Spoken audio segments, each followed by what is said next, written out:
Hola, muy buenas tardes a todos y todos los que nos acompañan el día de hoy a este segundo taller en el marco de los talleres de metodología en investigación lingüística.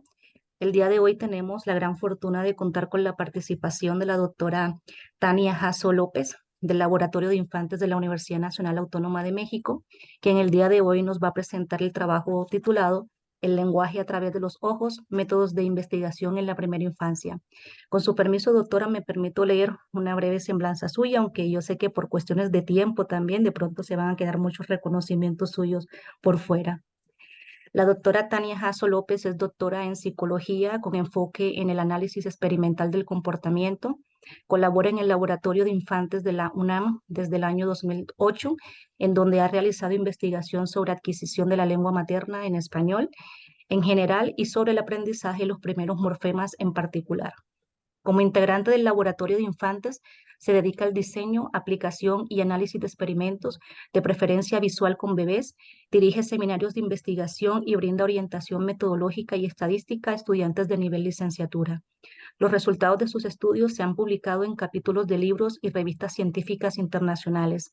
Asimismo, ha presentado en congresos como el Society for Research in Child Development Biennial Meeting y el Congreso Interamericano de Psicología, el Congreso Mexicano de Análisis de la Conducta y el Congreso Mexicano de Psicología. Además de sus estudios sobre adquisición del lenguaje, tiene interés en la divulgación de la ciencia, por lo que ha colaborado como voluntaria impartiendo charlas y talleres de ciencia para público de todas las edades. Fue co-creadora y conductora del programa de radio comunitaria ¿Qué ciencia con eso? Doctora Tania, muchísimas, pero muchísimas gracias por aceptar nuestra invitación. Y antes de darle la palabra, quiero comentarle a nuestra audiencia que nos acompaña desde diferentes partes, no solo de la República Mexicana, que tienen el espacio abierto del chat para dejar sus preguntas o al final también pueden levantar su mano para hacer las preguntas que consideren pertinentes a la doctora Tania. Y también, casi finalizando el taller, les compartiré un formulario para registrar la asistencia al curso. Doctora Tania, muchísimas gracias y bienvenida. No, muchísimas gracias a ustedes por la invitación.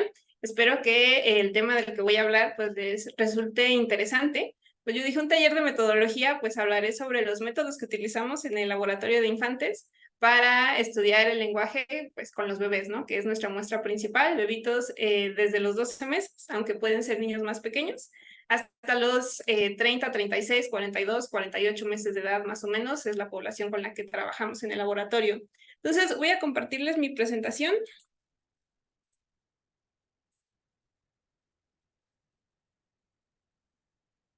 Ahí la ven. Perfecto. Okay. Entonces, pues voy a comenzar. Si de repente surge alguna duda, pueden interrumpirme, por favor. Entonces, como les decía, les voy a platicar sobre los diferentes métodos que utilizamos para estudiar el lenguaje con los bebés. Y bueno, las formas clásicas que se han estudiado, que se han utilizado desde hace mucho tiempo para estudiar el lenguaje, pues muy conocidos por todos, los estudios observacionales.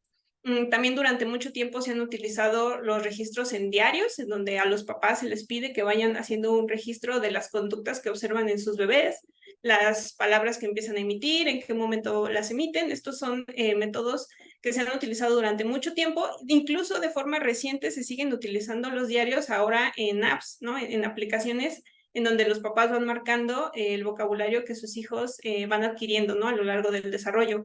Por supuesto, están los videos de habla espontánea, en donde también les voy a hablar un poco sobre eso, donde los bebés en situaciones naturales, ya sea en guarderías, en sus casas, simplemente se les graba en su interacción normal y se transcribe, ¿no? Todo lo que producen, todo lo que mencionan.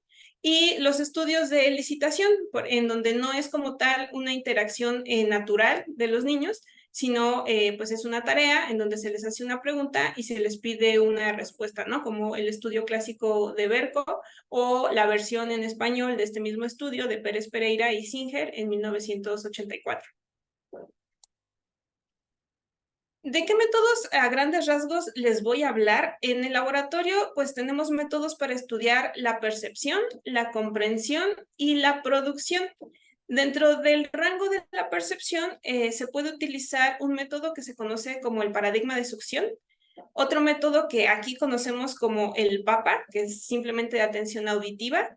El método principal dentro del rango de la comprensión es, del que les voy a hablar, es el PIAP, aunque lo voy a dejar al final justo porque es el principal. Y también se utilizan reportes parentales para evaluar la comprensión y también para evaluar la producción del vocabulario en los infantes. Y por supuesto, pues los estudios de habla espontánea y aquí en el laboratorio utilizamos otro método que es la lectura conjunta para tener registros de la producción de los infantes. Entonces, pues más o menos en ese orden voy a ir. Como les decía, el único que voy a dejar hasta el final, pues es el PIAP, el paradigma visual. Entonces, pues hablando de la técnica de succión, que en realidad se conoce así como técnica de succión de gran amplitud, pues seguramente ustedes saben, cuando los bebés nacen tienen un reflejo de succión. Entonces, esta técnica se aprovecha justo de eso, del reflejo de succión con el que nacen los bebés. Y entonces, con un chupón que está conectado a una computadora, se registra tanto la frecuencia de succión de los bebés con este chupón, la velocidad y por supuesto la presión, ¿no? O sea, qué tan fuerte apachurra el bebé el chupón. Obviamente esto asociado a estímulos auditivos. También se vale mucho de la habituación. Entonces, la idea es, habituar significa, o bueno, coloquialmente podemos entenderlo como aburrir al bebé con un estímulo auditivo. Entonces, se emite un estímulo auditivo durante un tiempo. Se ha visto que cuando el estímulo auditivo empieza a emitirse, la frecuencia de succión de los bebés es más rápida. Posteriormente, conforme el bebé se va habituando, esta frecuencia de succión empieza a decaer. Y de repente en los estudios se suele hacer un cambio en el estímulo auditivo y entonces, si el bebé nota ese cambio en el estímulo auditivo, se espera que la frecuencia de succión otra vez aumente, ¿no? Que la velocidad otra vez aumente. Básicamente en eso consiste. ¿Cuáles son las ventajas de esta técnica de succión? Pues nos permite trabajar con bebés desde muy chiquitos, recién nacidos, así horas de haber nacido, ya podemos utilizar esta técnica de succión. Una ventaja también es que es portátil, no necesitamos que los bebés asistan al laboratorio para participar en los estudios. Eso, justo si queremos trabajar con bebés de tan solo unas horas, unos días de nacidos, probablemente estos bebés todavía se encuentren en hospitales, entonces se puede llevar el equipo al hospital para aplicar la técnica. Dado que todo está controlado por equipos de cómputo, los datos suelen ser muy precisos y también una ventaja es que no interviene el experimentador, ¿no? En este tipo de técnicas que se hacen en laboratorios o con experimentadores, pues de repente puede haber cierta influencia de la persona que está aplicando las tareas y en este caso, pues no, solamente es el bebé con la computadora y con los sonidos.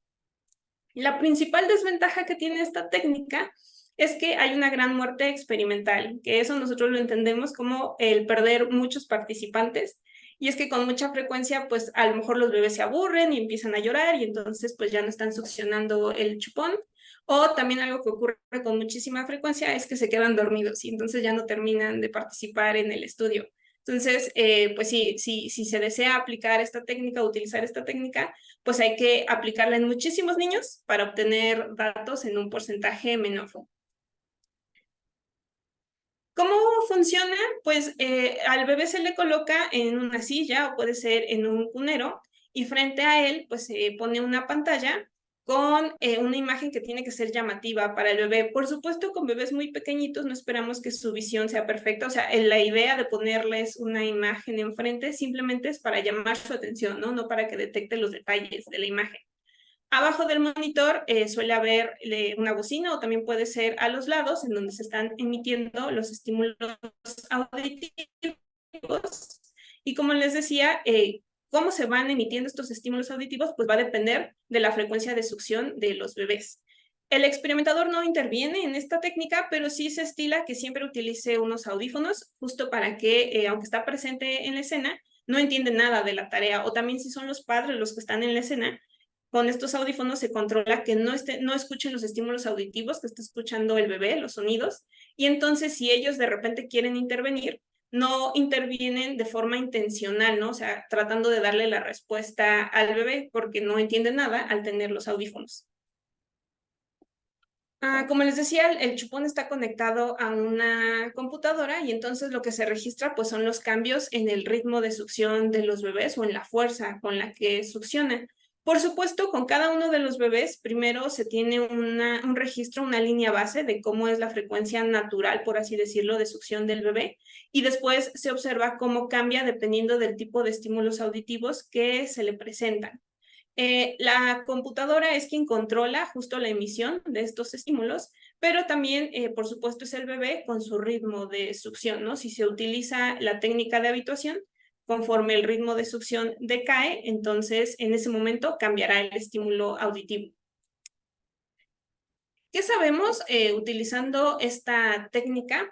Pues bueno, algunas cuestiones ya clásicas es que bebés desde los 3 días de nacido, por ejemplo, ya no solamente discriminan distintas voces de mujeres, sino que además entre las distintas voces de mujeres que pueden discriminar, prefieren escuchar la voz de su mamá versus otras mujeres, ¿no? ¿Y cómo lo sabemos? Pues porque mantienen la frecuencia de succión al escuchar la voz de su mamá versus otras mujeres, ¿no? O por ejemplo, que bebés ya desde 2 días de nacido pueden discriminar también entre distintas lenguas y prefieren escuchar su lengua natal.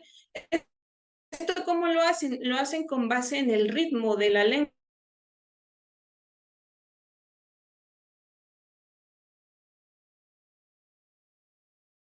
¿no? Con base en la prosodia. Entonces, similar, no se da la distinción, pero si las dos lenguas contrastan en su prosodia, los bebés pueden discriminarlos y se ha visto que prefieren escuchar su lengua natal.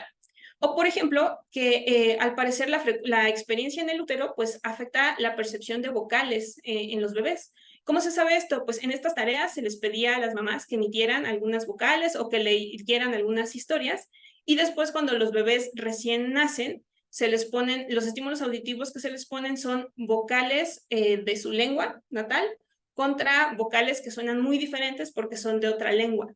Y se ha visto que los bebés discriminan, se comportan diferente entre los dos tipos de vocales. En este estudio en particular, por ejemplo, lo que preferían los bebés eran las vocales de otra lengua. Entonces se interpretó que, dado que hay una preferencia marcada, pues eso significa que están discriminando, y en este caso prefieren las vocales de la otra lengua, justo porque ya están habituados a cómo suenan las vocales de su propia lengua.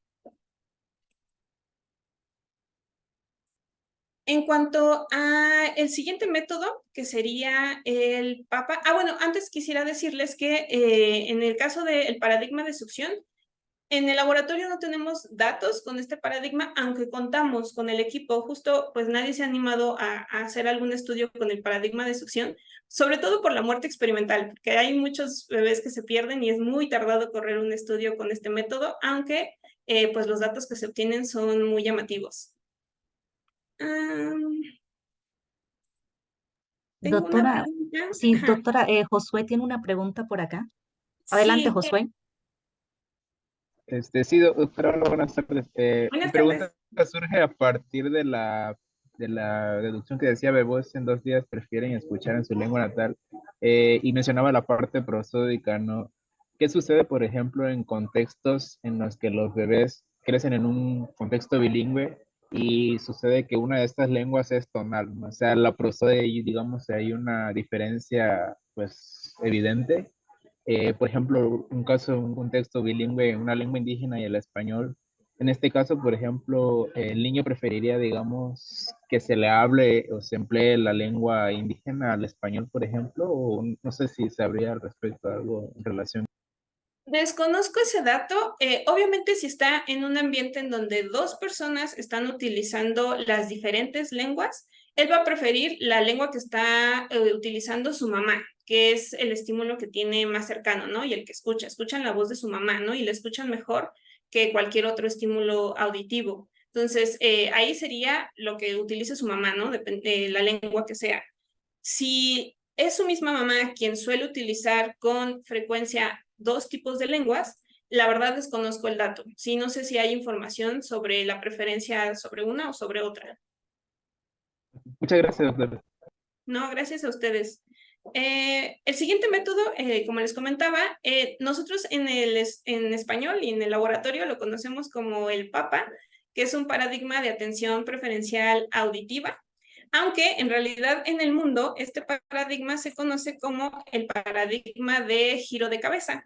Este paradigma no es nuevo en realidad, existe desde 1985 y ¿cómo se utiliza? La lógica de este paradigma es siempre contrastar dos tipos de estímulos auditivos y también medir el tiempo de atención de los bebés hacia estos dos tipos de estímulos auditivos. Obviamente, el experimentador sabe cuál es la diferencia entre los dos estímulos auditivos y si el bebé presta más atención a uno o a otro, pues se puede decir que es debido a esta diferencia, ¿no? O sea, que el bebé nota la diferencia entre los estímulos y que entonces prefiere uno o prefiere el otro. Este paradigma, el problema es que no se puede utilizar con niños tan chiquititos como el paradigma de succión. El requisito es que tengan alrededor de 4 o 5 meses, pero más bien porque a esa edad ya pueden sostener su cabeza y pueden girarla hacia las fuentes, hacia las bocinas que emiten los sonidos. Entonces ese es el requisito, que ya puedan controlar o mantener rígida su cabeza.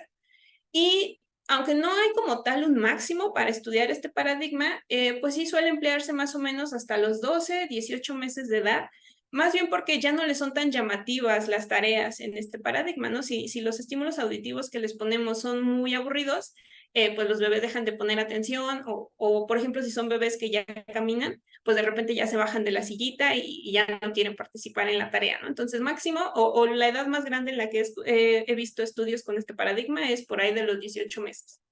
Y bueno, la lógica o en lo que se basa este paradigma, pues justo es en el hecho de que los bebés y todos tenemos un reflejo de orientación. Entonces, si escuchamos un estímulo auditivo, casi de forma automática solemos orientarnos hacia la fuente que está emitiendo este sonido, ¿no? Entonces, de eso se aprovecha este paradigma.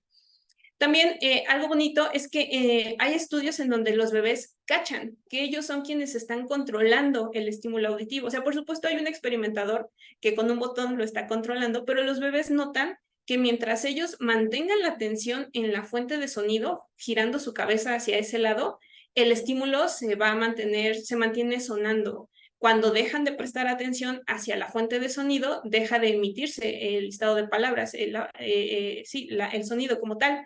Entonces hay bebés que cachan justo eso, que ellos están controlando la emisión del sonido.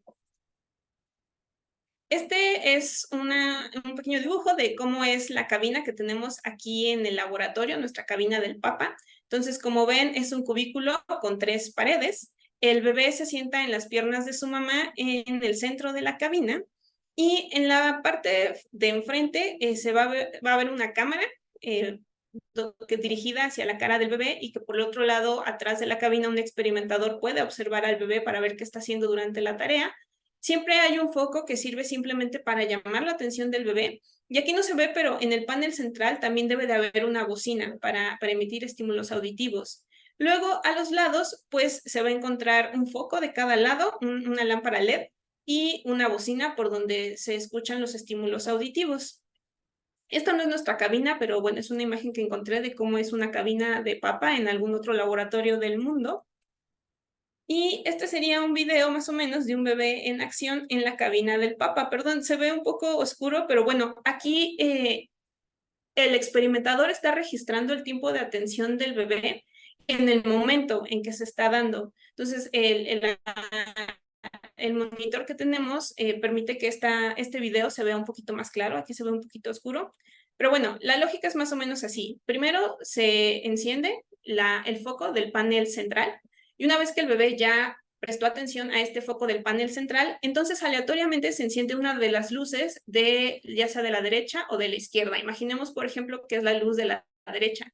Cuando el bebé nota que está parpadeando la luz de la derecha y gira su cabeza en esa dirección, entonces se empieza a emitir un estímulo auditivo.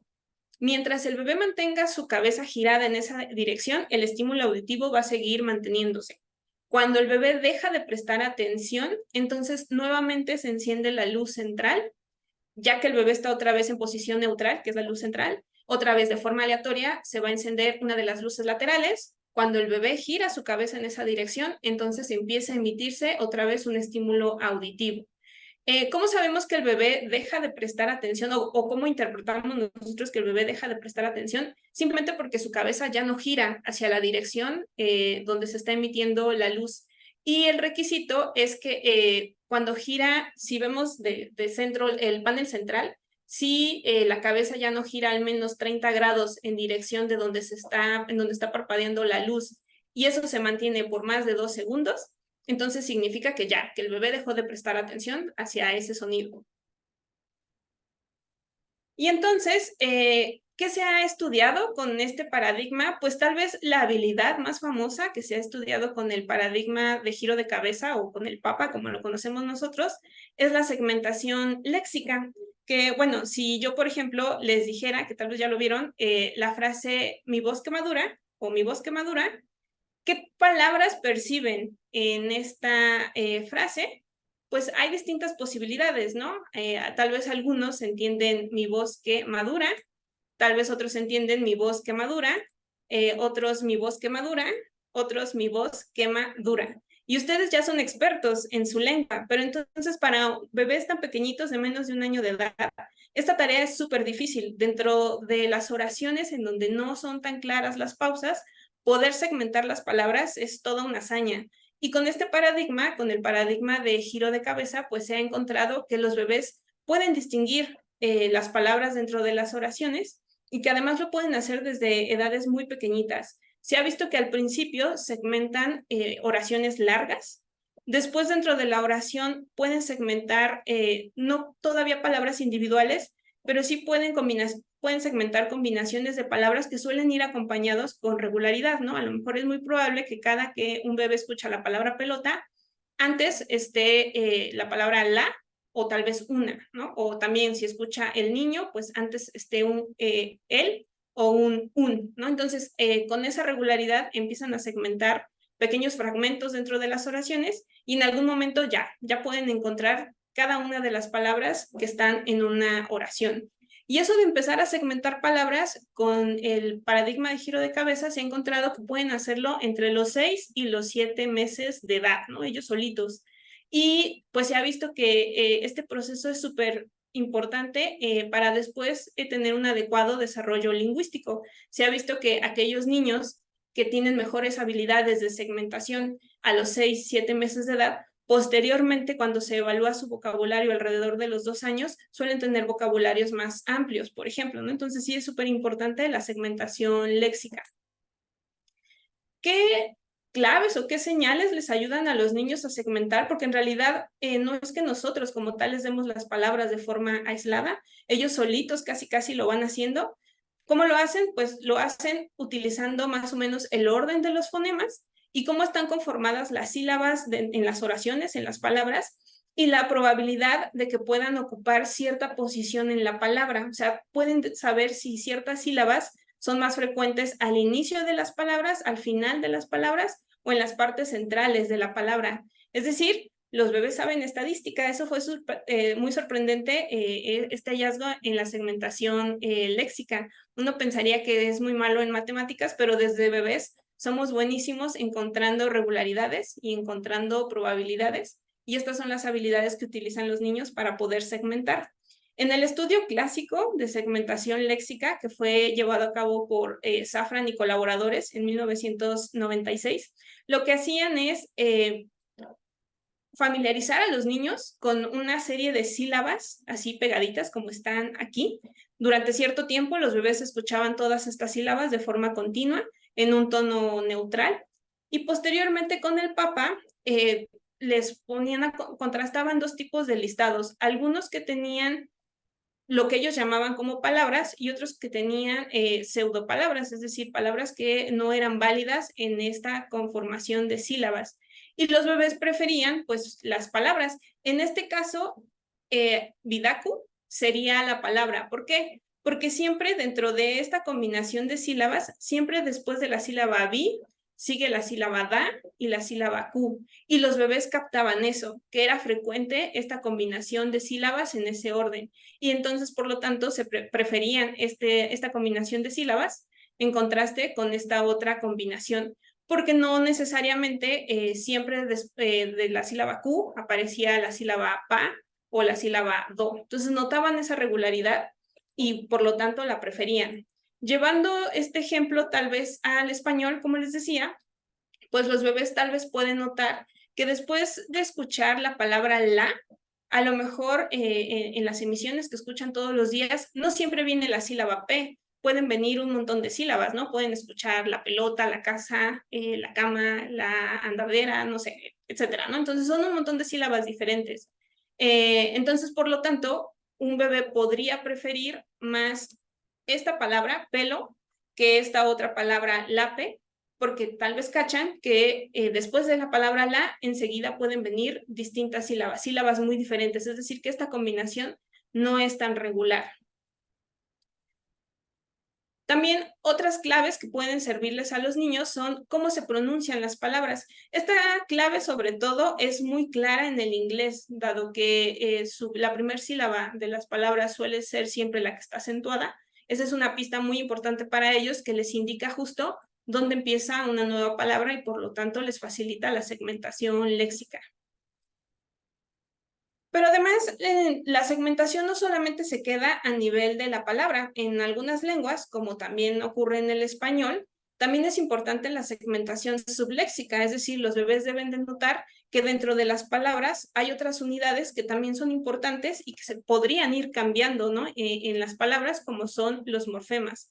Aquí en el laboratorio hemos utilizado el paradigma de giro de cabeza justo para evaluar si los bebés pueden segmentar partes de las palabras, partes dentro de las palabras. Y para nosotros eso es importante porque creemos que son los inicios del aprendizaje de la morfología.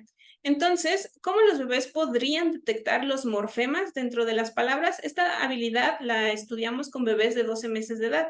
Y entonces, Rested y Davis proponen algunos postulados de algunas pistas que les pueden ayudar a los bebés a segmentar los morfemas. Uno de ellos es pues detectar los límites de los morfemas a partir de las probabilidades de transición, es decir, si ellos escuchan palabras como zapato, zapatito, zapatote, zapatero, en este ejemplo, la probabilidad de transición es muy alta entre las primeras 3 letras, entre los primeros 3 fonemas, es decir, después de este primer fonema viene este segundo fonema, después viene este tercero y siempre en ese mismo orden. Cuando se rompe o cuando disminuye esa probabilidad de transición sería al final, porque entonces después de la T no necesariamente va a venir siempre el mismo fonema, ¿no? A veces puede ser una O, a veces puede ser una I, etc.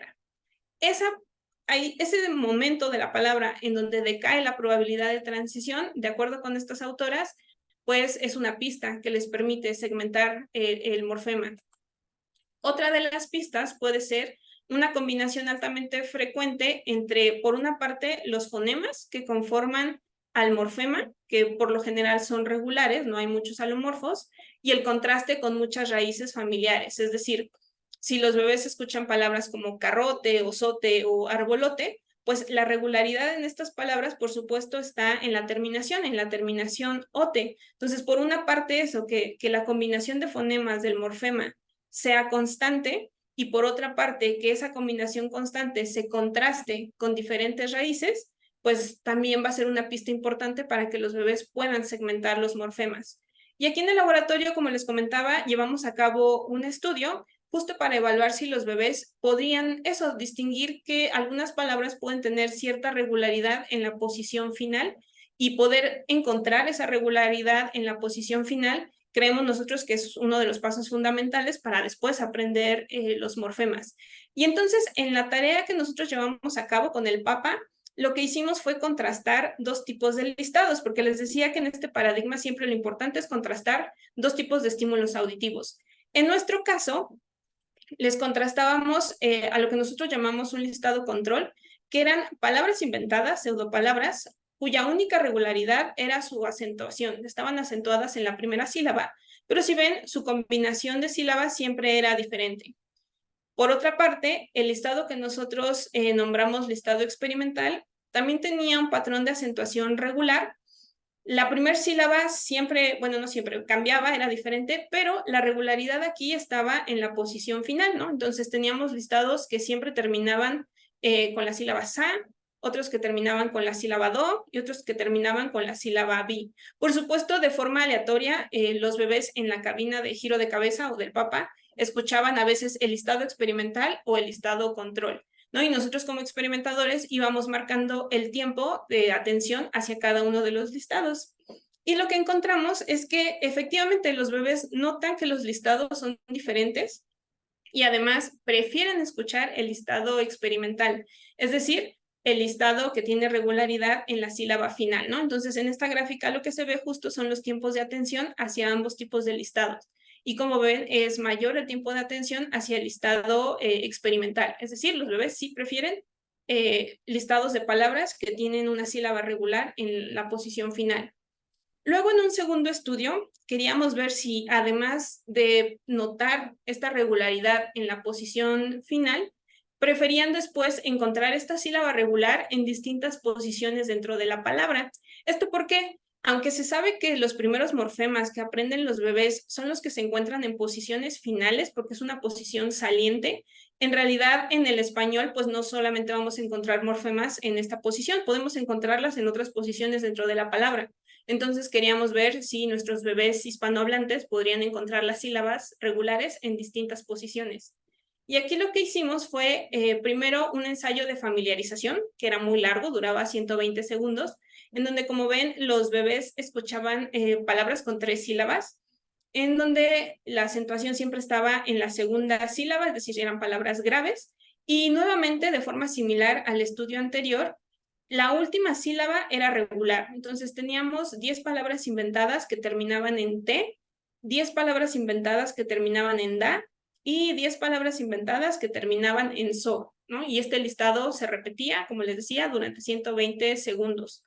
Posteriormente, en la fase de prueba, era muy similar al estudio anterior. Nuevamente tenemos un listado experimental en donde la sílaba final es regular, es la misma sílaba, son las mismas sílabas que habían escuchado en la fase previa, en la fase de familiarización.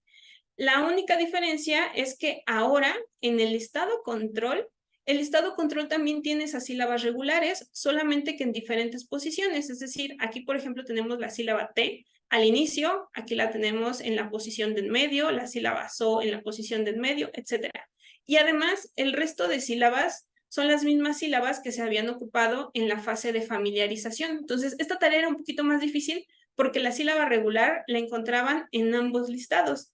Queríamos ver si los bebés tenían preferencia por una o por otra. Y justo lo que encontramos es que no, que los bebés escuchaban por igual tanto el listado experimental como el listado control.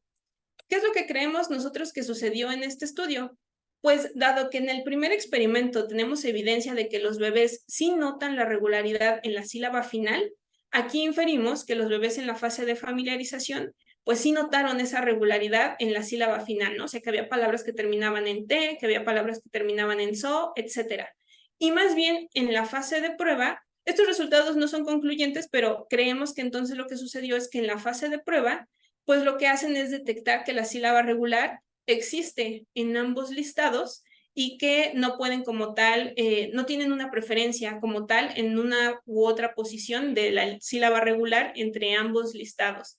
Y esto es interesante porque es diferente a lo que se ha encontrado con adultos y con niños de edad escolar, en donde sí se tiene una clara preferencia porque la sílaba regular esté en una posición final. Pero también cabe aclarar que estos estudios se han realizado con angloparlantes. Entonces, pues aquí creemos que los bebés hispanohablantes pues sí lograron detectar la sílaba regular en diferentes posiciones, aunque por supuesto pues solamente es un estudio el que hemos realizado con esta tarea, entonces pues necesitaríamos más para poder concluirlo. Sin embargo, bueno, me interesa que se queden con esta idea porque más adelante voy a retomar los resultados de este estudio.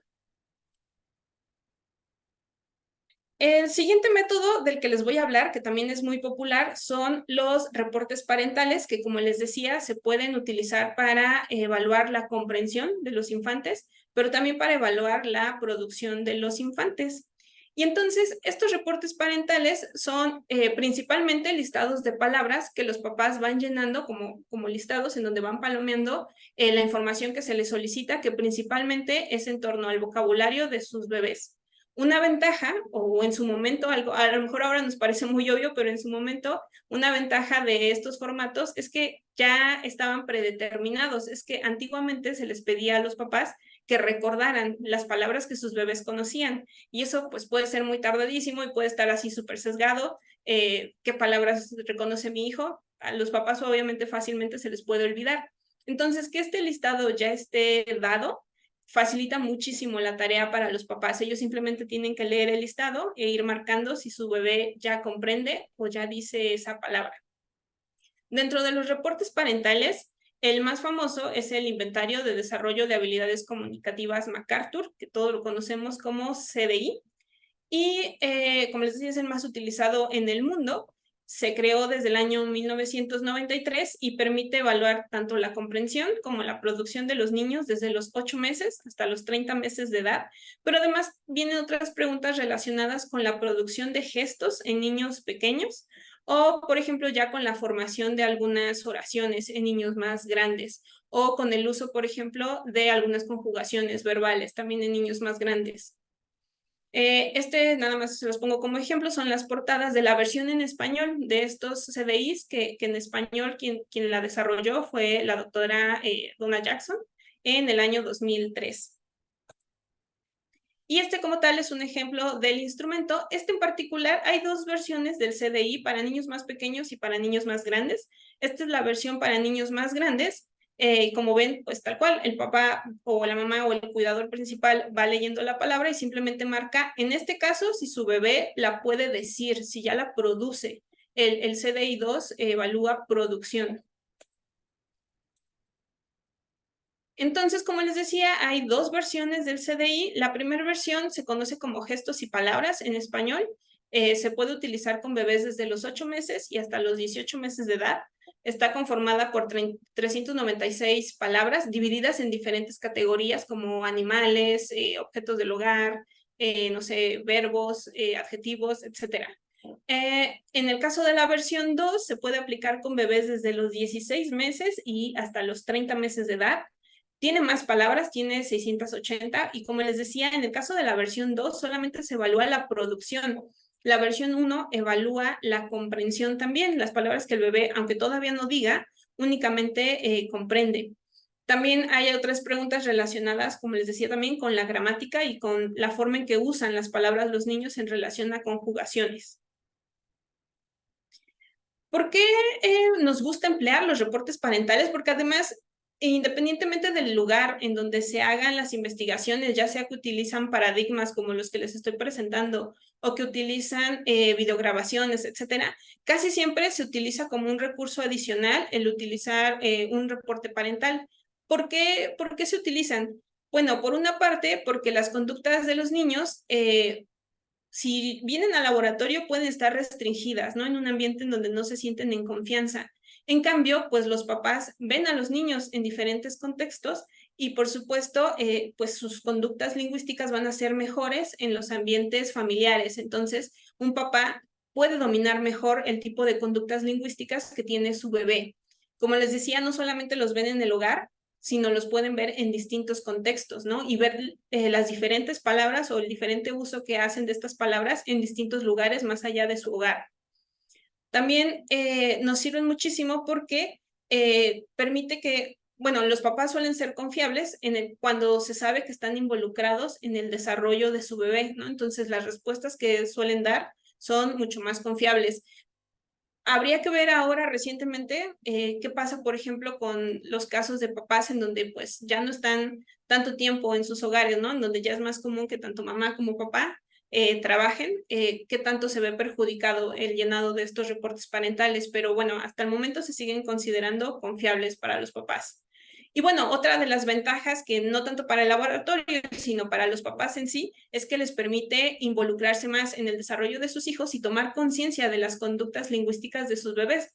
Aquí en el laboratorio lo hemos visto, hay veces que los papás como tal no saben o no recuerdan si sus hijos dicen tal o cual palabra, y es hasta que llenan el listado que se dan cuenta, ¿no? O que creen que su bebé no conoce tantas palabras, pero después de llenar ese listado de 680 palabras, pues ya ven o notan que el vocabulario de su bebé no es tan limitado como esperaban, ¿no? Entonces eso también les ayuda a volverse conscientes del desarrollo lingüístico de su bebé.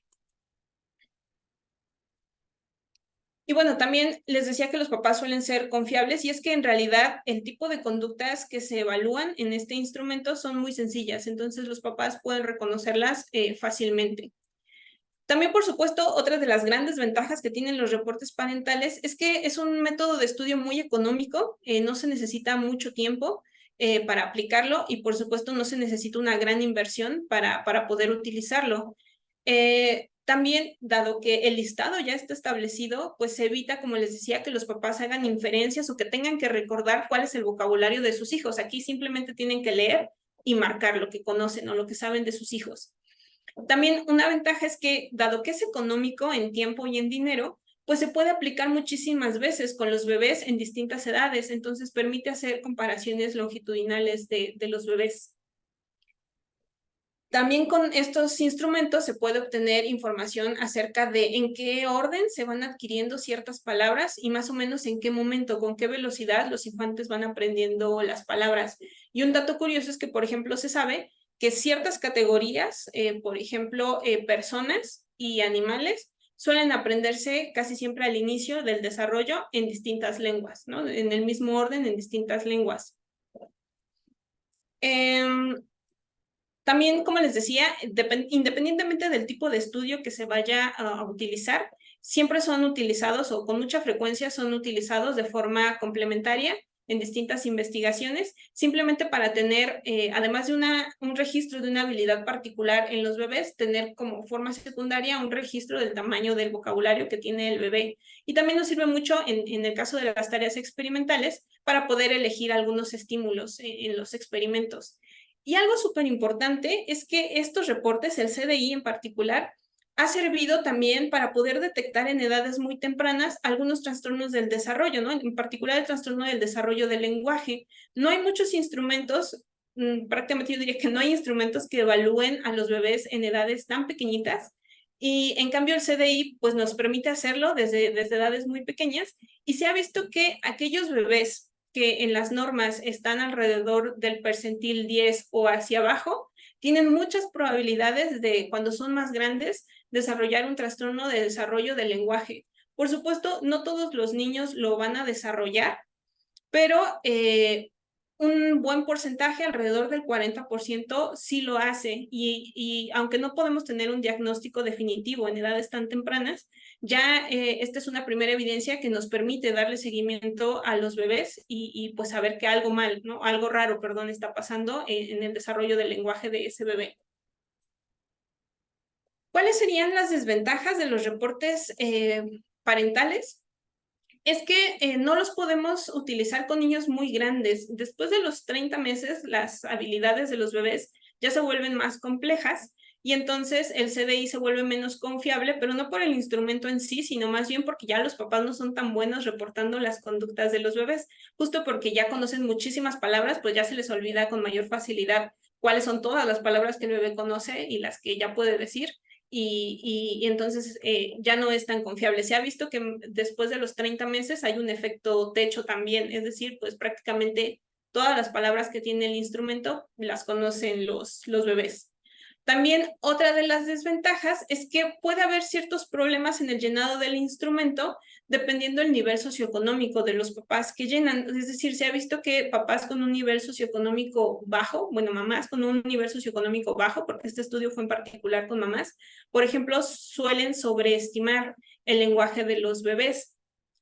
También a veces una desventaja que se tiene es que en ocasiones las mamás no entienden también las instrucciones o, por ejemplo, de repente se confunden entre cuándo una palabra se debe de marcar únicamente como que el bebé la comprende o cuándo se debe de marcar como que el bebé la comprende y además ya la sabe decir.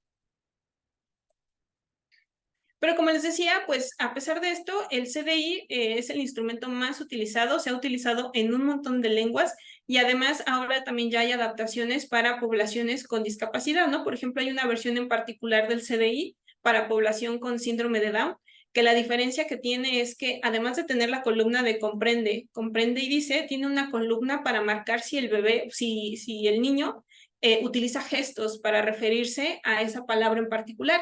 Y es que se ha visto que en población con síndrome de Down, dado que tienen problemas en la producción, muchas veces el recurso que utilizan para no hablar, para no producir la palabra, es utilizar algún gesto, alguna seña para referirse a ello.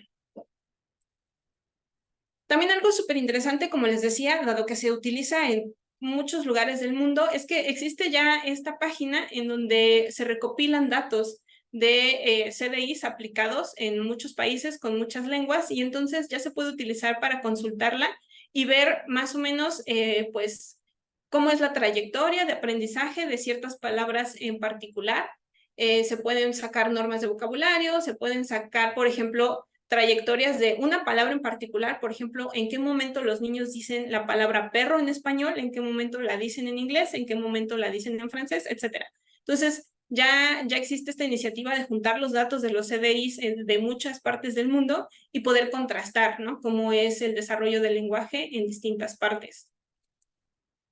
Aquí en el laboratorio utilizamos el CDI, pero también utilizamos otro reporte parental que nosotros conocemos aquí como ICPLIM, que es el Inventario de Comprensión y Producción en Infantes Mexicanos.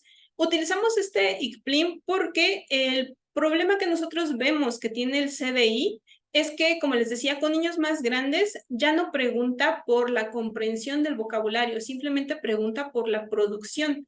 Entonces, por ejemplo, en niños de 18 meses, las palabras que el bebé comprende van a ser muy poquitas, perdón, las palabras que el bebé produce van a ser muy poquitas. Y no podemos saber, si utilizáramos solamente el CDI, no podemos saber pues cuántas de esas palabras el bebé comprende, aunque todavía no las sepa decir.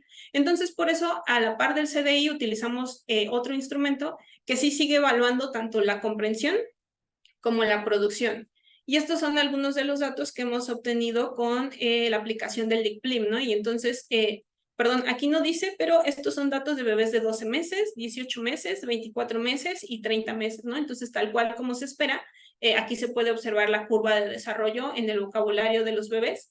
Y, por ejemplo, con edades más grandes, algo que no podríamos saber con el CDI, pues podemos ver que el vocabulario que los bebés comprenden, pues casi es el doble del vocabulario que los bebés simplemente producen, ¿no? Entonces ya no nos perdemos de esa información utilizando este otro instrumento.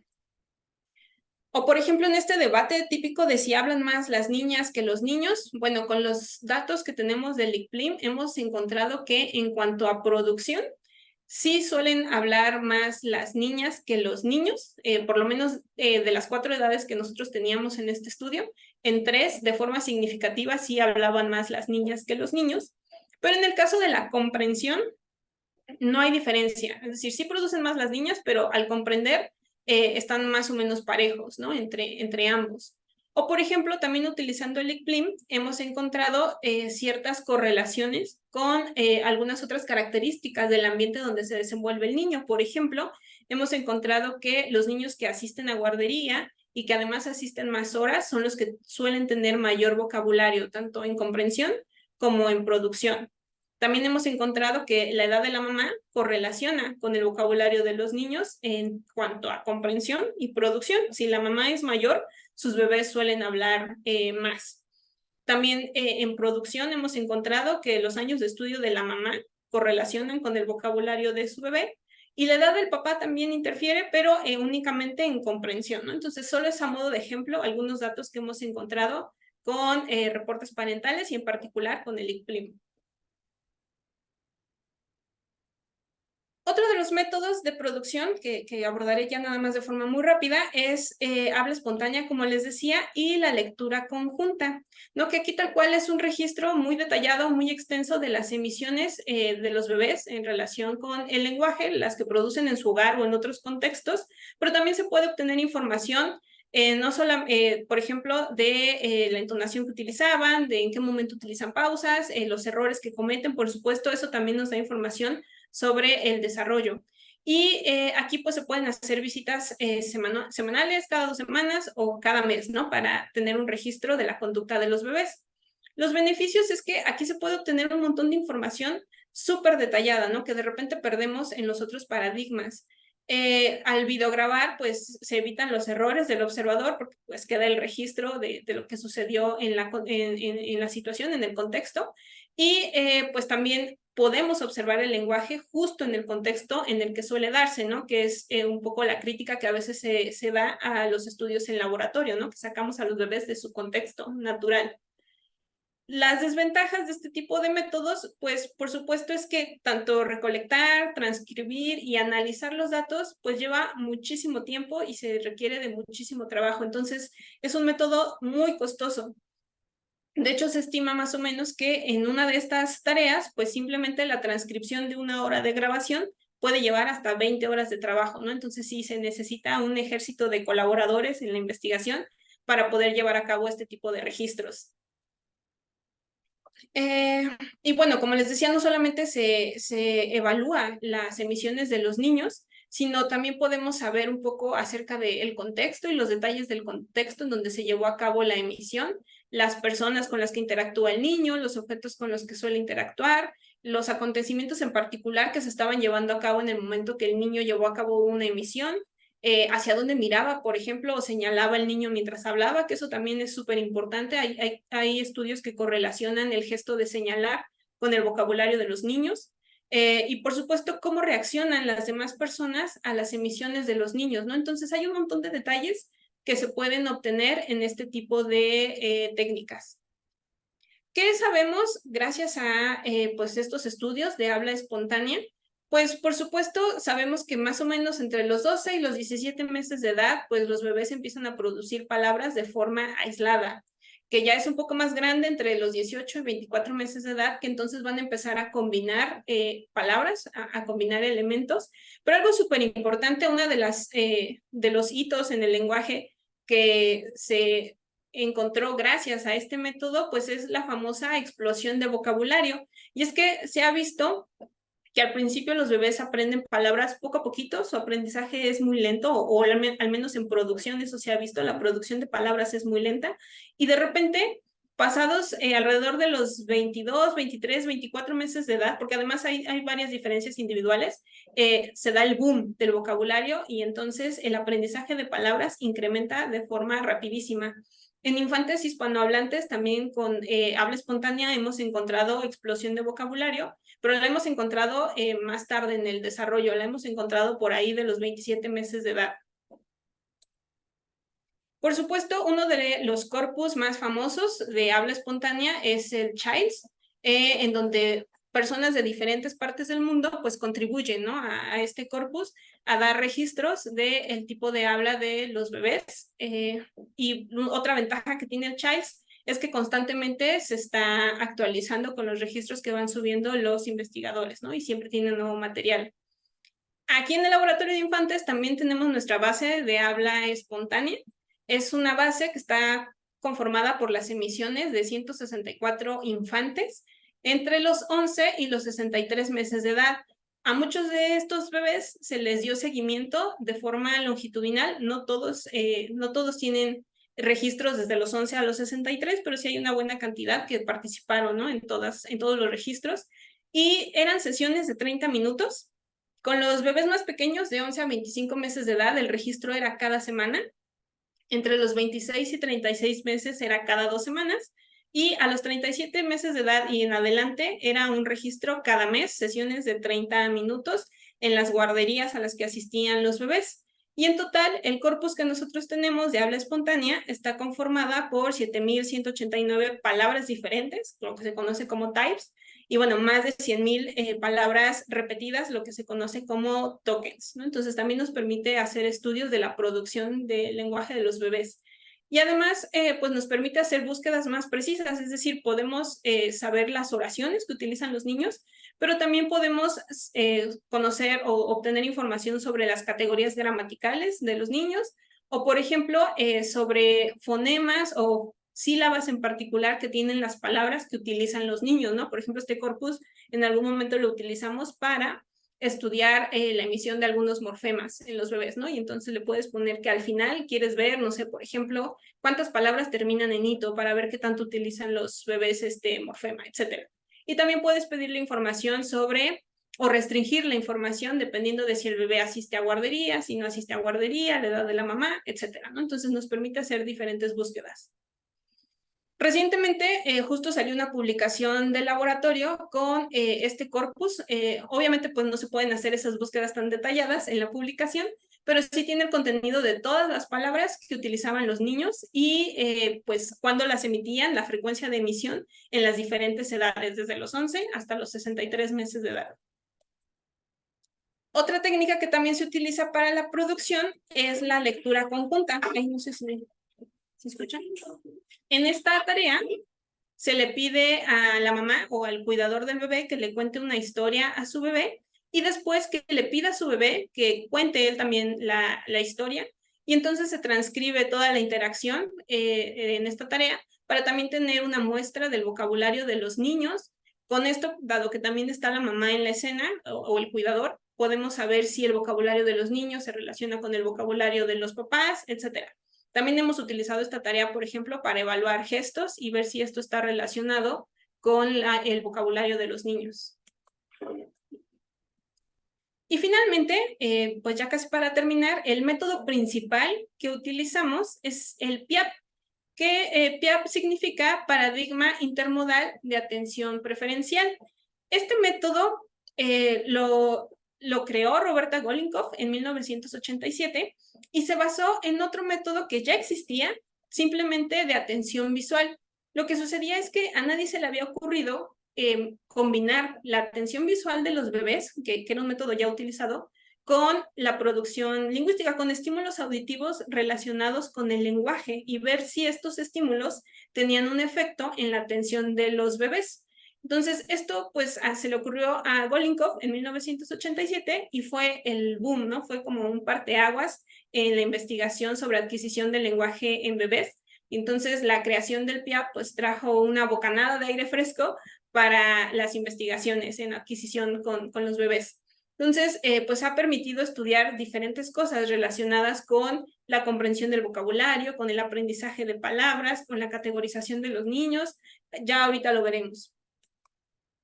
¿Qué medidas suelen emplearse en este paradigma?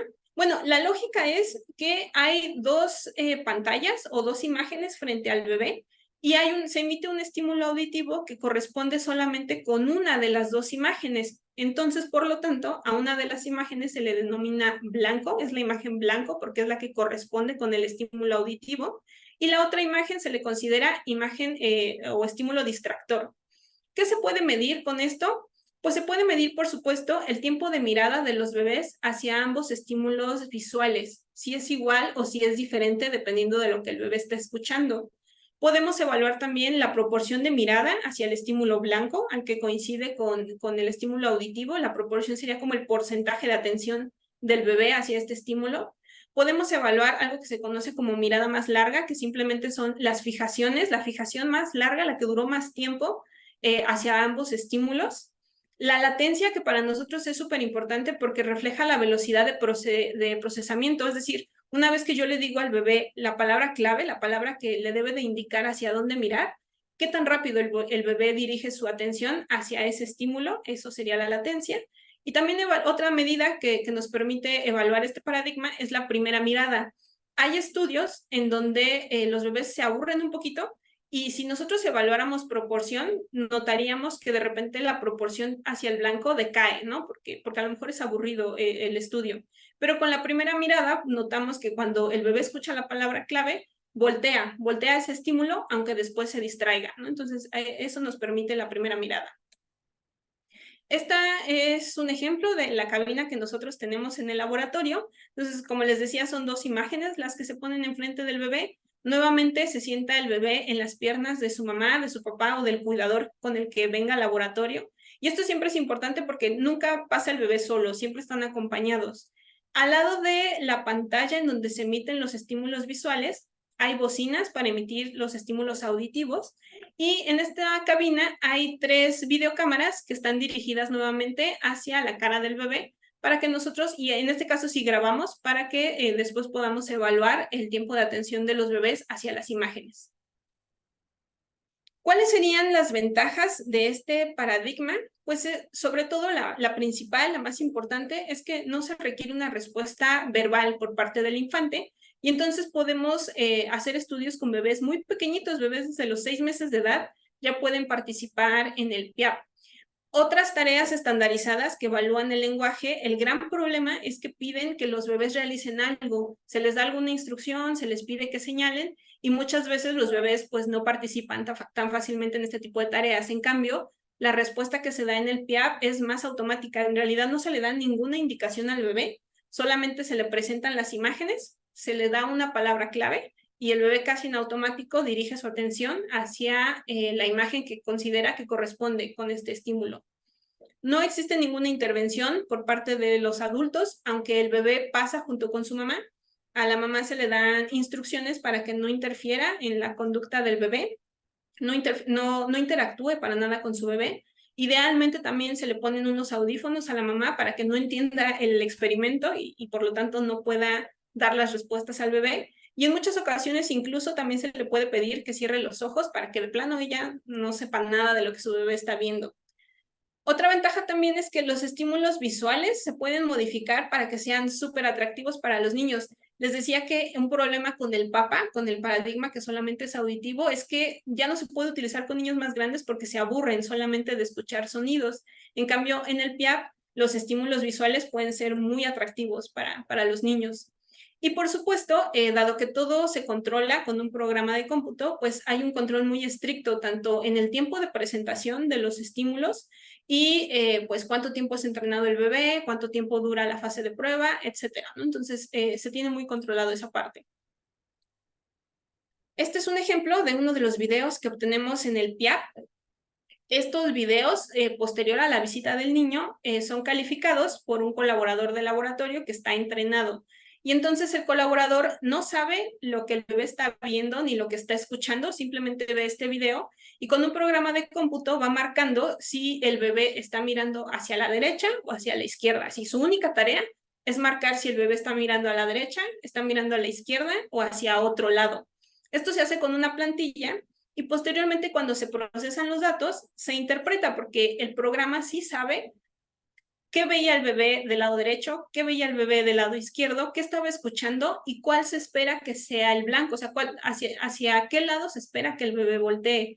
Entonces, al procesar los datos, ya podemos obtener tiempos de atención hacia el blanco, hacia la imagen blanco o hacia la imagen distractor. También, por lo tanto, pues el análisis de los datos se hace de forma muy rigurosa, dado que todo se hace por medio de programas de cómputo, y porque además esto no se hace en el momento, sino como les decía, se hace después de la visita, así con toda la calma del mundo, si es necesario ver el video más de una vez, se hace. Entonces, los datos que obtenemos son muy precisos.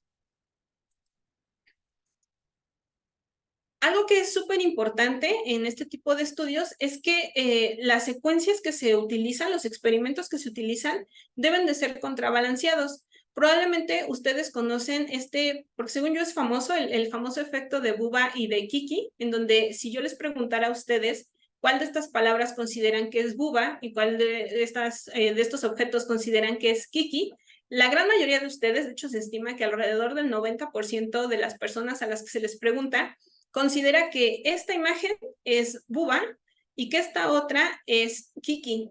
Entonces, dado que pueden existir este tipo de sesgos, si yo quisiera crear un experimento en donde quiero que el bebé aprenda una palabra, tengo que contrabalancearlo. ¿Eso qué significa? Que si yo en algún momento entreno a los bebés para que esta palabra sea Buba, a otros bebés los tengo que entrenar para que esta palabra sea Kiki. Si después quiero evaluar si los bebés aprendieron la palabra, si encuentro que los bebés sí la aprendieron, si hice el contrabalanceo de forma correcta, puedo estar segura de que efectivamente lo que tuvo efecto fue mi entrenamiento. Mi entrenamiento funcionó para que el bebé aprendiera la palabra y no fue ningún sesgo perceptual que, como vemos, sí puede existir, ¿no? Porque, como les decía, alrededor del 90% responde lo mismo en una tarea como esta. Entonces, el contrabalanceo suele ser muy importante al utilizar la técnica del PIAP.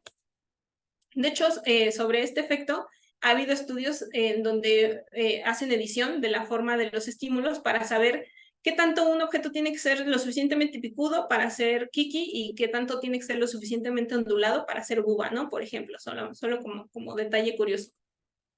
También el PIAP puede ser portátil. De hecho, por ahí hay investigadores, perdón, que utilizan recursos como esto, un proyector, una cámara portátil y una manta como esta para reproducir sus estímulos. Y entonces el PIAP, si de repente la población con la que se quiere trabajar no tiene fácil acceso a los laboratorios, pues entonces el experimentador puede ir directamente a su casa para correr sus experimentos. Y de forma más reciente, otro recurso para el PIAP ha sido los rastreadores visuales. Nosotros todavía calificamos los videos de forma manual, pero ya existen recursos como los rastreadores visuales que pues ya en el momento van registrando hacia dónde el bebé va dirigiendo su mirada dependiendo de lo que escucha. Y bueno, ¿cuál sería un ejemplo de diseño más básico que se puede realizar con el PIAP? El diseño más básico es uno como este, en donde simplemente se evalúa la comprensión del vocabulario. Le enseñas al bebé dos imágenes que son familiares y se le pregunta por una o por otra, ¿no? Entonces, aquí le podemos decir, mira galleta, y entonces esperamos que el bebé dirija su atención hacia este estímulo visual. Lo que sí es, como les decía, los tiempos son muy controlados. Entonces, yo puedo presentar a los bebés estos estímulos durante 5 segundos y de forma muy controlada yo sé que a la mitad del ensayo es cuando se va a decir la palabra clave, ¿no? Que en este caso puede ser galleta. ¿Para qué me sirve tener ese control? Para que tenga una parte del ensayo que me funcione como línea base. Entonces, en esta primera parte que nosotros conocemos como fase preemisión, se espera, los bebés solamente escuchan mira, y entonces se espera que vean por igual hacia ambas imágenes. Una vez que yo les digo la palabra clave, por ejemplo, galleta, entonces si el bebé ya comprende la palabra galleta, espero que preste más atención hacia esta otra imagen. En el laboratorio tenemos un estudio justo para evaluar la comprensión del vocabulario con bebés. Y entonces tenemos combinaciones de palabras que sabemos que son muy frecuentes en el vocabulario de los niños, combinaciones de palabras que sabemos que son de mediana frecuencia. Los tenemos adecuados a cada edad, entonces por ejemplo, sería una combinación de palabras de mediana frecuencia para bebés de 24 meses y palabras de baja frecuencia, ¿no? Simplemente para ver si lo que reportan los papás en los reportes parentales precisamente coincide con lo que hacen los bebés en la cabina del PIAP. Y por ejemplo, con este estudio hemos encontrado que a los 18 meses sí se parece. Estas gráficas que ustedes ven arriba es lo que reportan los papás en los listados de palabras, ¿no? En el ICPLIM, en este caso, que es uno de los instrumentos que utilizamos en el laboratorio. ¿No? Entonces, las palabras que nosotros tenemos catalogadas como de fácil comprensión, de mediana dificultad o de muy difíciles, coinciden con lo que los papás siguen reportando actualmente. Y después esas mismas palabras evaluadas en el PIAP, hemos encontrado que a los 18 meses sí coincide, si ven estas dos gráficas se parecen mucho, pero entre más grandes son los bebés, ya la coincidencia no es tanta. Por ejemplo, en este caso, las palabras que son de mediana dificultad, los niños de 24 meses las comprendían más en el PIAP que las de fácil, las de poca dificultad. Lo único que sí coincidía es que las palabras que los papás reportan que son difíciles para sus hijos, en el PIAP los bebés demuestran que sí son difíciles, no las conocen. Otro tipo de diseño que se puede utilizar en el PIAP es, como les mencionaba, uno en donde los entrenas para ver si pueden aprender palabras con pocas repeticiones. Esta habilidad se conoce como fast mapping o mapeo rápido. Al principio, cuando un bebé aprende una palabra, necesita muchas repeticiones, tarda mucho en aprenderla, pero en algún momento, alrededor de los 18 meses, se ha reportado en el inglés, ya no necesitan tantas repeticiones para aprender una nueva palabra, por eso se conoce como fast mapping. Y entonces, en estos diseños, por ejemplo, durante algunos ensayos, yo le puedo presentar este objeto extraño al bebé y decirle, esto es un cote. Como los bebés no tienen tanta experiencia con todas las palabras del español, dado que esto tiene una configuración válida para el español, en la configuración consonante-vocal, la aceptan como palabra. Y entonces, sí, pues esto es un cote, se lo repites varias veces. En otros ensayos le dices, mira, esto es un mavo, por ejemplo. Y después, en la fase de prueba, le enseñas ambos objetos y le preguntas, ya sea por cote o ya sea por Mabo, ¿no? Entonces, si yo le digo, ¿dónde está el Mabo? Pues entonces esperaría que volteara a este objeto porque así fue como lo entrené. Recuerden que estas secuencias siempre están contrabalanceadas. Y aquí en el laboratorio hemos encontrado también eso, que bebés de 18 meses con poquitas exposiciones ya pueden aprender nuevas palabras. Otro diseño que se ha utilizado para estudiar, en este caso, en la comprensión del morfema del plural, es uno como este, en donde puedes valerte de objetos que son desconocidos para los niños, con palabras también que son desconocidas para los niños. Y en este estudio, por ejemplo, los niños escuchaban las palabras inventadas ponas, por ejemplo, y entonces escuchaban, mira, son unas ponas. Aquí, si el bebé comprende que la S al final de las palabras indica que hay más de un objeto, se espera que volteen a ver a esta imagen de la derecha. Y si en cambio escuchan es una pona, pues entonces esperaría que voltearan a ver a la imagen de la izquierda. Este estudio se ha hecho con bebés angloparlantes y logran mirar al objeto correcto, en este caso a la imagen correcta, perdón, alrededor de los 36 meses, cuando hay claves múltiples, o sea, en oraciones como esta son unas ponas, o cuando la clave solamente está en el sustantivo. En cambio, los bebés hispanohablantes logran hacer esta tarea desde los 24 meses de edad, posiblemente justo porque el español es una lengua que tiene mayor riqueza morfológica. Otro estudio que se ha realizado, por ejemplo, es este, en donde se quería ver si los bebés comprendían ya la concordancia de género que hay entre los sustantivos y en este caso un artículo. Entonces, en la tarea se les decía a los niños, mira una, y a propósito se hacía una pausa para ver si los bebés solamente con escuchar una ya podrían voltear a la imagen correcta. En este caso, pues esperaba que voltearan a ver a la manzana, ¿no? Mira una manzana. Y sí, efectivamente, esto lo pueden hacer los bebés hispanohablantes desde los 30 meses de edad. También hay otros estudios en donde se evalúa la categorización.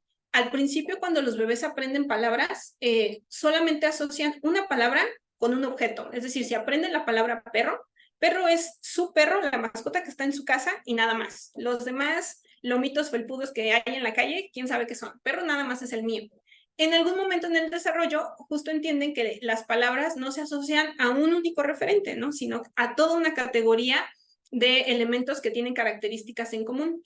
Entonces, a eso le llamaríamos categorización asociado a una palabra. Entonces, aquí en el laboratorio también hemos hecho estudios para ver si los bebés pueden formar categorías con base en la forma de los objetos. Y entonces, en algún estudio, los bebés escuchaban mira Connie mientras veían este objeto cuadrado, y así el color va cambiando, pero la forma siempre es la misma, y cada que veían un nuevo elemento de la categoría, escuchaban mira Connie. En otros ensayos veían este otro objeto acompañado de la palabra Miralano, y luego en la prueba le presentas los dos con el mismo color, lo único que es diferente es la forma, y les preguntas ya sea por Connie o por Lano. Y se ha visto que los bebés desde los 18 meses pueden hacer esta asociación, pueden hacer esta categorización, perdón, con base en la forma. Y esta habilidad de categorizar es súper importante porque se ha visto que hay relación entre formar categorías y otras habilidades del lenguaje, como por ejemplo el fast mapping, poder aprender palabras de forma rápida. O se ha visto que los niños que también forman categorías suelen tener un vocabulario mayor, más grande, y ya, suele haber habilidades entre estas tres, suele haber relaciones entre estas tres habilidades. Entonces, pareciera que cuando los niños entienden que las palabras no designan a un solo objeto, sino a categorías de objetos, entonces es como si se les prendiera el foco y dijeran, de esto se trata el lenguaje. Y entonces empiezan a aprender palabras, bueno, de esto se trata aprender palabras, ¿no? Y entonces aprenden palabras de forma más rápida y por lo tanto incrementa su vocabulario. Otro diseño, por ejemplo, cuando los niños aprenden palabras, como les decía, va siendo de forma lenta. En algún momento, con pocas exposiciones, pueden aprender las palabras, pero cuando son un poquito más grandes, ya no necesita que una persona les digan, este objeto se llama Connie, por ejemplo, sino ellos también pueden hacer ciertas inferencias con base en su experiencia en el lenguaje. Entonces, por ejemplo, en este estudio les enseñábamos esta florecita que gira y les decíamos, mira, la flor pilando. Pilando es una palabra que ellos no conocen, pero esperábamos que si ellos ya comprendían que ando es una terminación que se utiliza en acciones, prestaran atención al movimiento que hacía la florecita. En otros ensayos le decíamos, pues mira, esta flor está aliviando, ¿no? Entonces, como ven, las dos flores son iguales, lo único que tienen diferente es el color y el movimiento, y nosotros esperábamos que los niños no pusieran atención en el color, sino que se enfocaran en el movimiento con base en la terminación, ¿no? O sea, la terminación me dice que en lo que me tengo que fijar es en la acción. En la fase de prueba, las florecitas intercambian los movimientos justo para ver si efectivamente los niños notaron que pilando hacía referencia al giro y liviendo hacía referencia al movimiento ondulado. Si fue así, esperábamos que los niños, al escuchar pilando, pues ahora prestaran atención a la flor verde, ya no a la flor roja, sino a la flor verde, porque es la que giraba. Y con este estudio hemos encontrado que bebés de 24 y 30 meses pueden hacer esa inferencia, es decir, ya comprenden que la terminación ando y la terminación yendo es alusiva a acciones y por lo tanto asocian de forma correcta con el estímulo visual. Finalmente, ya para terminar, este es otro estudio que realizamos con bebés de 12 meses. Aquí era más interesante, otra vez tiene que ver con la morfología porque no esperábamos que los bebés asociaran palabras completas a un referente visual, sino un segmento de la palabra. Entonces, cuando a los bebés se les enseñaba este objeto, al mismo tiempo en el entrenamiento escuchaban palabras como Mavi, Dobby. Lo único que tienen regular estas palabras es la terminación.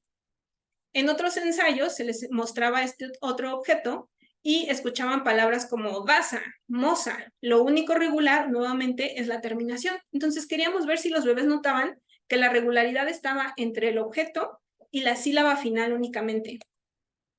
Posteriormente, nuevamente les presentamos los dos objetos y les preguntábamos ya sea por palabras con terminación bi, en donde esperábamos que prestaran atención en este objeto, o con palabras con terminación sa, en donde esperaríamos que voltearan a ver a este otro objeto. Estos son bebés de 12 meses de edad. Encontramos que, en conjunto, los bebés tenían la tendencia a asociar con el objeto correcto, pero no lo hacían de forma significativa. Sin embargo, estos niños que participaron en esta tarea son los mismos niños que participaron en el estudio que les platiqué con el paradigma de giro de cabeza, en donde también notábamos que los bebés no tenían una preferencia por ninguno de los dos listados, pero cuando los evaluamos de forma individual, notamos que aquellos bebés que sí prestan más atención en esta tarea, en el listado experimental, es decir, en el conjunto de palabras que tienen regularidad al final, son aquellos bebés que se desempeñan mejor en esta otra tarea, es decir, que sí asocian la sílaba final de las palabras inventadas con un referente visual, ¿no? Por eso creemos que esta habilidad de segmentar de forma subléxica es el precursor para después aprender morfemas, ¿no? Y tiene sentido, ¿no? Lo primero que tengo que hacer es, dentro de una palabra, detectar que hay una regularidad, que hay una sílaba regular, y ya que logré segmentar esa sílaba, pues entonces ahora sí puedo asociarla a un referente que tú me estás diciendo, que es lo que significa la palabra, el morfema, perdón. Y entonces, pues con esto termino y pues gracias a este paradigma, como les decía, pues fue un parteaguas y entonces ahora sabemos que los bebés toman un papel activo en la adquisición del lenguaje, ¿no? Ellos también agarran, sí, pues son activos justo en aprender palabras, pueden hacer inferencias, pueden analizar lo que están escuchando y pues prestan atención a las regularidades que existen en su lengua materna. Y con esto termino. Muchísimas gracias. Muchísimas gracias, querida doctora Tania, por la presentación. En verdad, pues creo, bueno, es mi sentir, ¿no? Que aprendimos muchísimo acerca de todas estas técnicas que está presentándonos. Bueno, yo tengo un poco más de experiencia con la última, con el Toby, ¿no? Con el eye tracking, que básicamente, pues, utilicé en algún momento en un laboratorio para justamente ver hacia dónde iba la mirada cuando se generaban inferencias en hablantes de español como lengua materna y lengua extranjera, ¿no? Pero el hecho de trabajar con niños ya implica pues todo, no solo un reto, un desafío, ¿no? Sino también saber cuáles son las técnicas para mantenerlos atentos, también la parte ética cuando se trabaja con los niños, ¿no? De que conservar un poco, bueno, anonimizar un poco también la identidad de los niños, aunque los podemos ver allí, ¿verdad? Como usted no nos mostró en algunos, pero eso detrás hay todo un proyecto, todo una preparación, ¿verdad? Para tener el consentimiento de los padres y que permitan, pues, trabajar en estos proyectos que usted desarrolla en el laboratorio de infantes que me parecen muy interesantes. De hecho, hay muchas preguntas, doctora Tania, así que voy a ir en el orden en que las fueron realizando. La primera Sí. pregunta la hace Josué, dice, en la adquisición, lo primero que aprenden los niños son las palabras y posteriormente los morfemas o viceversa. No, tardan un poquito más en aprender los morfemas. Sí, por ejemplo, hay evidencia del aprendizaje de las primeras palabras, estoy hablando de producción, alrededor de los 12 meses, y en cambio de la comprensión de los primeros morfemas alrededor de los 18 meses, y es el morfema del plural. Entonces ya hay evidencia de que desde los 18 meses, si escuchan una palabra, aunque no conozcan la palabra, pero termina con el morfema S o con S al final, ya pueden saber o dirigir su atención hacia donde hay muchos objetos, ¿no? En contraste cuando no tiene esta clave al final de la palabra. Entonces, sí, son primero algunas palabras y después los morfemas. Y respecto a eso, doctora Tania, bueno, este experimento que usted nos mostró al comienzo, el WOOC, ¿no? Que es bastante famosísimo, en donde esta investigadora, pues lo que hace es justamente presentar un animalito que no es ni un pollito ni nada, pero que tiene más o menos estas características. Justamente pues se hace, ¿no? Este experimento, o creo yo, espero no estar equivocada, para ver justamente, bueno, también comprobar un poco lo que había dicho Chomsky al respecto de que ya venimos con las reglas, ¿no? En este caso. Y para determinar justamente si estaban las reglas o no del plural, pues se presenta en este tipo de experimentos, ¿no? En donde el niño se le presenta sin él conocer las reglas, la sintaxis, ¿no? Lo que conocemos como la competencia, ya vienen, pudiera decir usted que ya vienen con las reglas del plural o que las van aprendiendo en la medida en que van desarrollándose.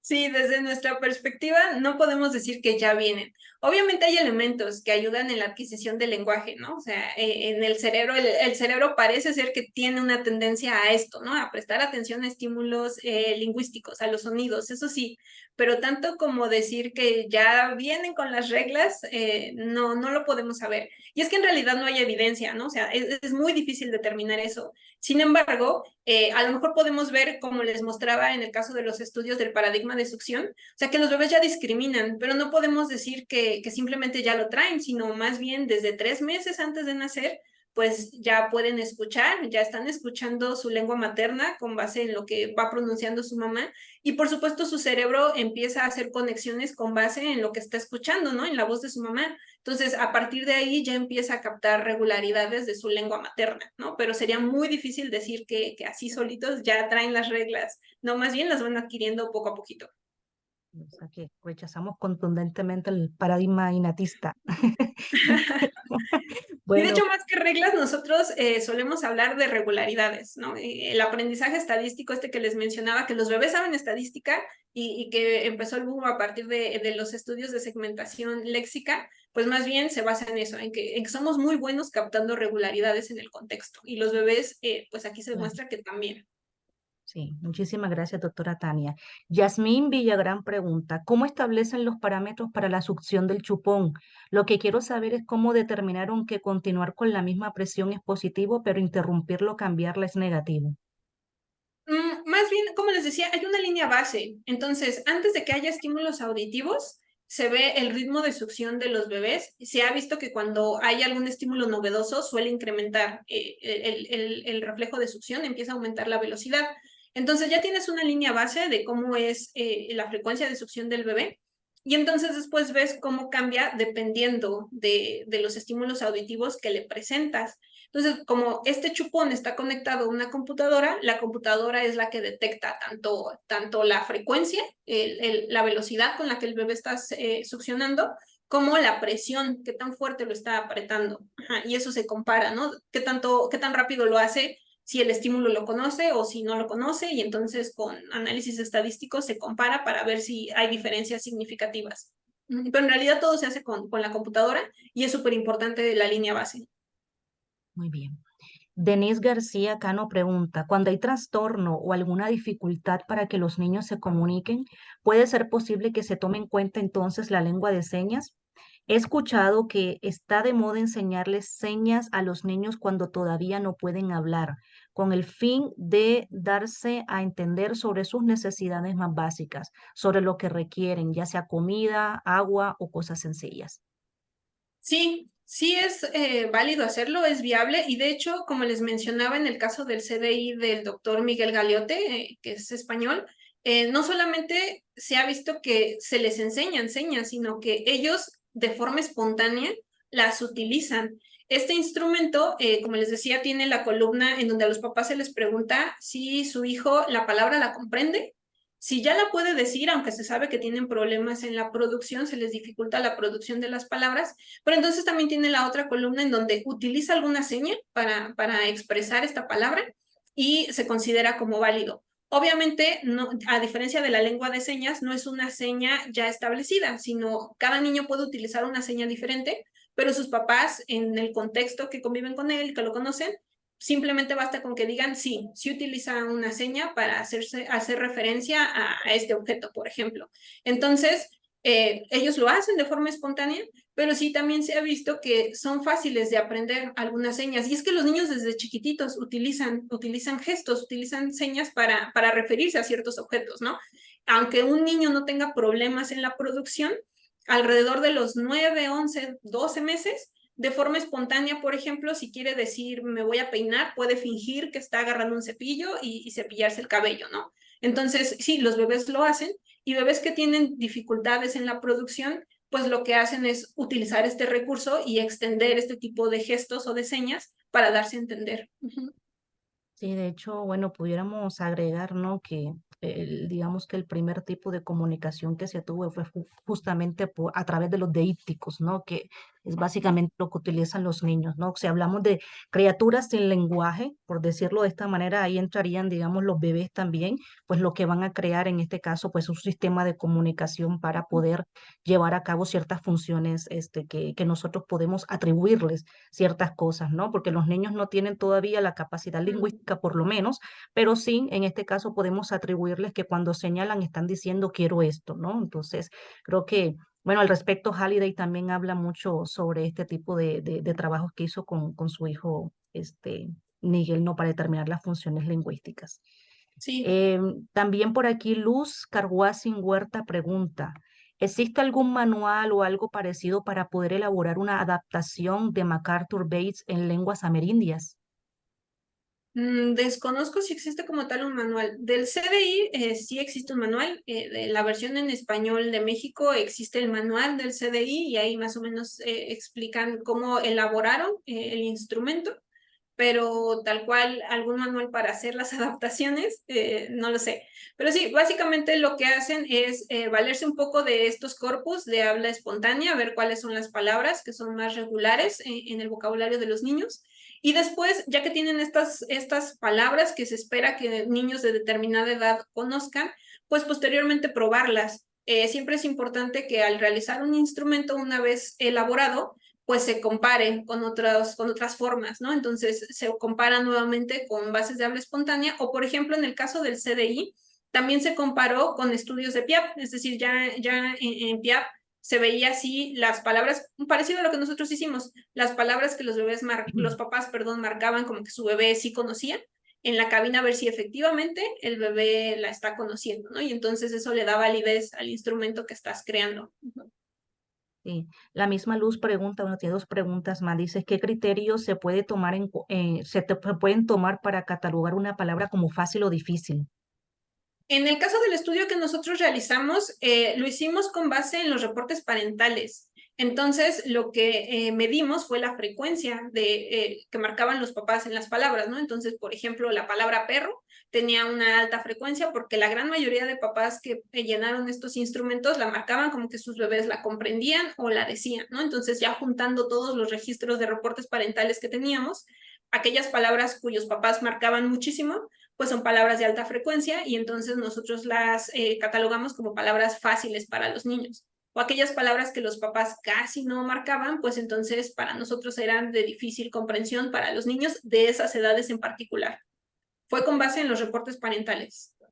Muy bien. Luz, tienes la palabra, adelante.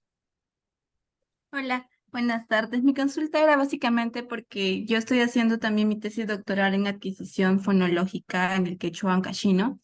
Y bueno, yo ya lo he hecho para mi tesis magistral, he avanzado un poco de ese análisis, pero ahora yo tengo el problema de que yo siento que no me basta solamente fijarme en, como menciona la doctora, en cuán frecuente es, porque también me pongo a pensar en los patrones silábicos de la lengua misma, ¿no? Entonces, y también en lo que dice William O'Grady, que los nombres son más fáciles de producir, por ejemplo. Entonces, tengo muchas dificultades para terminar de estructurar mi lista de cotejo de palabras, que básicamente son 40 palabras, pero me encuentro con una encrucijada porque yo misma siento que no me satisface. Por ahí iba mi pregunta. Ya, sí, no, aquí lo hicimos pues con base en lo que reportaron los papás, ¿no? Y es que pues precisamente tenemos mucha información sobre el español, teníamos muchos registros de estos reportes parentales, entonces pues con esta muestra amplia pudimos obtener las frecuencias, ¿no? Pero por supuesto, pues también dado que hay muchísima información, pues sabemos qué tipo de palabras suelen preferir los niños, por ejemplo, sabemos que al principio las palabras bisilábicas son más fáciles para ellos, las palabras trisilábicas no están tan lejos de las palabras bisilábicas, pero si ya tienen más sílabas, pues ya no son tan fáciles para los niños. Por supuesto, pues dado que se sabe la configuración canónica de las palabras en el español, pues también sabemos que aquellas palabras que tienen esa misma configuración consonante vocal, pues son más fáciles para los niños en contraste con otras. Entonces, pues en el español tenemos muchos registros y por eso es relativamente fácil. Gracias, sí. Yo como estoy trabajando con el quechua, es una lengua nunca antes estudiada en ese aspecto fonológico, me cuesta mucho, pero ahí voy peleando mi batalla. Gracias. Muchísimas gracias, Luz, por tu intervención. Bueno, Luz tenía también una pregunta que era precisamente que si se podía aún considerar esta etapa prelingüística y lingüística como lo hacían los estructuralistas. Sí, sí, todavía se sigue hablando de esta etapa prelingüística cuando los niños utilizan gestos o antes de la emisión de las palabras. Sí, sí, solamente, sí, sí, seguimos, perdón, utilizando estas etapas. Perfecto, doctora Tania. Bueno, no sé si alguien más tiene alguna otra pregunta o comentario que realizar. Josué, adelante. Sí, yo brevemente, doctora, una pregunta relativamente en relación, por ejemplo, a lo que ha implementado Tomaselo, por ejemplo, ¿ustedes trabajan con algo relacionado a su metodología, lo que él, pues en su teoría, pues argumentó, ¿no? Porque veía que son un poco metodología más de la psicología experimental y social, cognitiva, ¿no? Eh, He escuchado un poco acerca de Tomaselo, pero si me recuerdas más su metodología. La teoría del lenguaje basado en uso. Ajá, no, acá en el laboratorio, pues justo el perfil del laboratorio pues es experimental, entonces todos los estudios que realizamos o la gran mayoría pues van en esta línea. Nada Sí, más, no sé, doctora, gracias. sí. No sé si alguien más tiene alguna pregunta o comentario que realizar. El libro que citó, doctora, que está dirigido por la doctora Elena Alicia, ¿dónde se puede conseguir, disculpe, o adquirir? En las librerías de la UNAM, el laboratorio lo dirige la doctora Eldalicia Alba Canto y este libro recién se publicó, de hecho se publicó este año, entonces actualmente está en librerías de la UNAM. Gracias. Perfecto. Pues bueno, si no hay ninguna otra pregunta, pues entonces aprovecho primero para recordarles a toda nuestra audiencia que en el chat se encuentra, se va a encontrar ya, el enlace para la asistencia del día de hoy. Esperemos que sí funcione y si no funciona, no se preocupen, yo se los envío por correo para que lo puedan llenar, para que puedan registrar su asistencia el día de hoy. Y pues de antemano también quiero agradecerle a la doctora Tania pues el hecho de que nos haya acompañado el día de hoy, de verdad.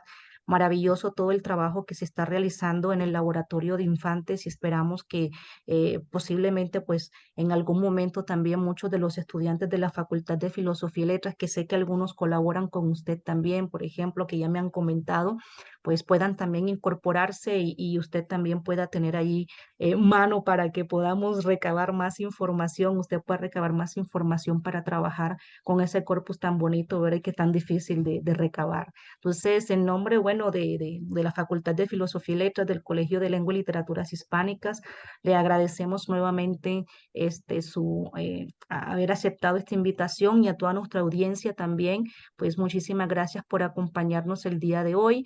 Las constancias van a llegar en algún momento, se demoran un poco, pero llegan porque tenemos bastantes eventos en la facultad, pero también les estaré, si me lo permiten, informando de otros talleres para el siguiente semestre. He considerado pues algunas temáticas que ustedes mismos me han hecho llegar para poderlas incorporar, no sé, hablar un poquito también de pragmática experimental, que también creo que es interesantísimo desde el punto de vista también del manejo de muchas de las técnicas que la doctora Tania ha mencionado por aquí y pues también de otras áreas que todavía nos falta por explorar. Doctora Tania, no sé si quiera decirnos algo para finalizar. No, pues muchísimas gracias a ustedes por la invitación. En verdad espero que les haya parecido interesante todo lo que les platiqué el día de hoy. Me preocupaba que fuera demasiado metodológico, pero bueno, espero, dado que era un taller de metodología, yo dije, pues metodología va a ser. Espero que haya sido interesante para ustedes.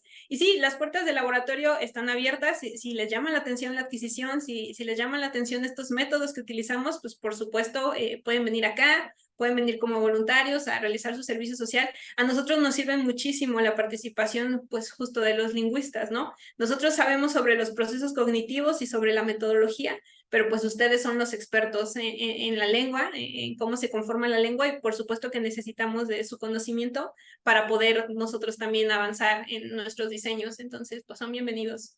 Sí, yo estoy segura que muchos de los que están aquí están muy interesados, así que si me lo permite, doctora Tani, si alguien me escribe, compartirle su correo electrónico para que ellos puedan estar en contacto con usted por si de pronto necesita ahí quien le eche la mano para trabajar en este laboratorio, ¿sí? Como voluntarios. Muchísimas gracias y pues bueno, recuerden llenar el formulario, ya está bien la liga para que posteriormente nos podamos comunicar con ustedes, enviarles las constancias por la asistencia a estos talleres de metodología en investigación lingüística que los he hecho con la finalidad de que conozcan, ¿verdad?, cuál es el panorama de todo lo que se hace en términos metodológicos para el estudio de nada más y nada menos que del objeto más complejo, ¿verdad?, que es el lenguaje.